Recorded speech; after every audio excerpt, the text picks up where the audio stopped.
Hi, it's Delusion Dispeller. So, continuing on this vein, some people do leave the sex addict and some of them do not leave the sex addict. And it's often due to their own fear of abandonment or of being alone that they take the addict back or they stay with them. Hang on, I have a naggy kitty here. All right. Um, some people decide that the addiction coming to light is the last draw, and that's the end of everything. They're just done. It's over and done with.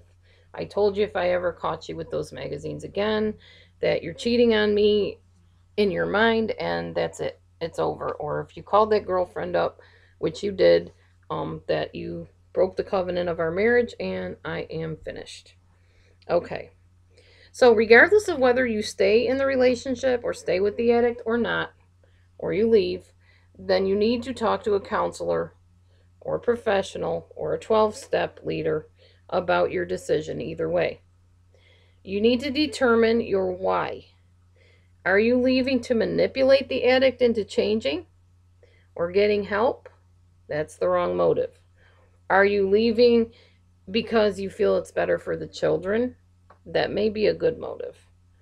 Or are you leaving just because you feel a need to move on and meet a new love of your life and have a different type of life without all this drama and trauma? Again, that could be a very good decision. One thing you need to do in therapy, if the addict and you decide that you're going to work on the relationship, is you need to talk about relapses. Because in addiction, there can be possibilities that the addict will go back to the addiction at some point in the relationship. You need to talk about where the deal breakers are. Number one, what is the last straw for you if you decided to stay in the relationship? Um, if there is a last straw. You also need to talk about what happens if the sex addict has certain thoughts. How is he going to process those? Should he come and talk to you? Are you comfortable with that? Or should he talk to his 12-step leader about that? Or to a sponsor in 12-step? Or to a counselor or whoever? Um, you need to decide on that. You need to come to an agreement, you and your spouse, on what is acceptable for that or your partner. Don't automatically take everything personally. If you see your husband or your wife and they're acting in some way close to what you would say could lead to a problem, do not automatically assume they are about to walk back into the addiction again. I mentioned that on another video too. Just because you see them with a magazine, maybe they're taking it to throw it in the garbage. Watch and see. Don't jump down their throat. Oh my gosh, you have a magazine again. I told you to get those things out of my house. They could turn and say, that's exactly what I was doing. I was taking it to the burning barrel. I found another one under the bed that I forgot I put there. Don't assume. If you jump to conclusions like that and automatically accuse, you could really ruin the progress that they've made and break that trust that you were starting to develop. So be careful. People do change. They can sometimes. Not everybody does, but some of them can. Um, if they confess something to you, like, ooh, I was laying on the couch today and I had that thought about that ex-girlfriend or ex-boyfriend. I don't want to just pick on the guys because it's women too. We'll say lady has a thought about an ex-boyfriend. And the husband is upset about that, obviously, because she kept having this affair behind his back and she confessed it and now she's going to turn over a new leaf. Um, and she's laying there telling him I've had thoughts about him again. And the husband gets livid. I told you I don't want to ever hear his name mentioned again.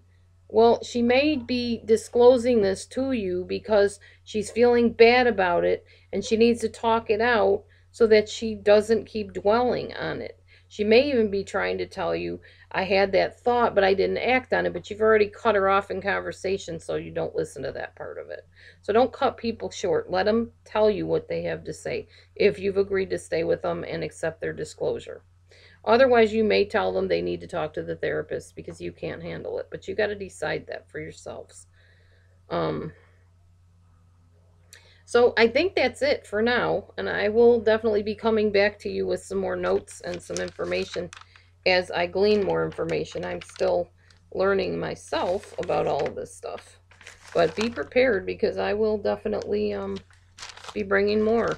This is a very interesting topic, one that isn't covered by very many people. Um, but it's something important to talk about, because it is part of life and it does happen. One thing that's really bad is people putting their head in the sand and acting like things don't happen. And another thing that's bad is remaining ignorant when these things happen. You should be doing the research. You should be finding out healthy ways of dealing with things as they come up. Don't always be ready to throw in the towel, but sometimes you have to. There are times that you two can work it out, and it's important, if you want to do that, that you have the right help to try that. Mediators are important, therapists are important. 12-step programs may be the way to go to deal with the codependency issues, the feeling that you're responsible for everything somebody else does and you have to take care of everything and fix everything and make everything turn around the right way, because that's just what you've always done. There's so many different answers to so many different questions. There's probably never any one true answer. The only answer I know of is the Word of God for me, which is in the Bible. But not everybody wants to take that route, and I have to respect that. The point is, you have to decide what way is right for you, and be careful in how you assume things and how you jump into things, and make sure you're sure that that's what you want to do before you decide to call it quits. So stay tuned. I will be back with more on sexual addiction. And thanks for listening. God bless you. Bye.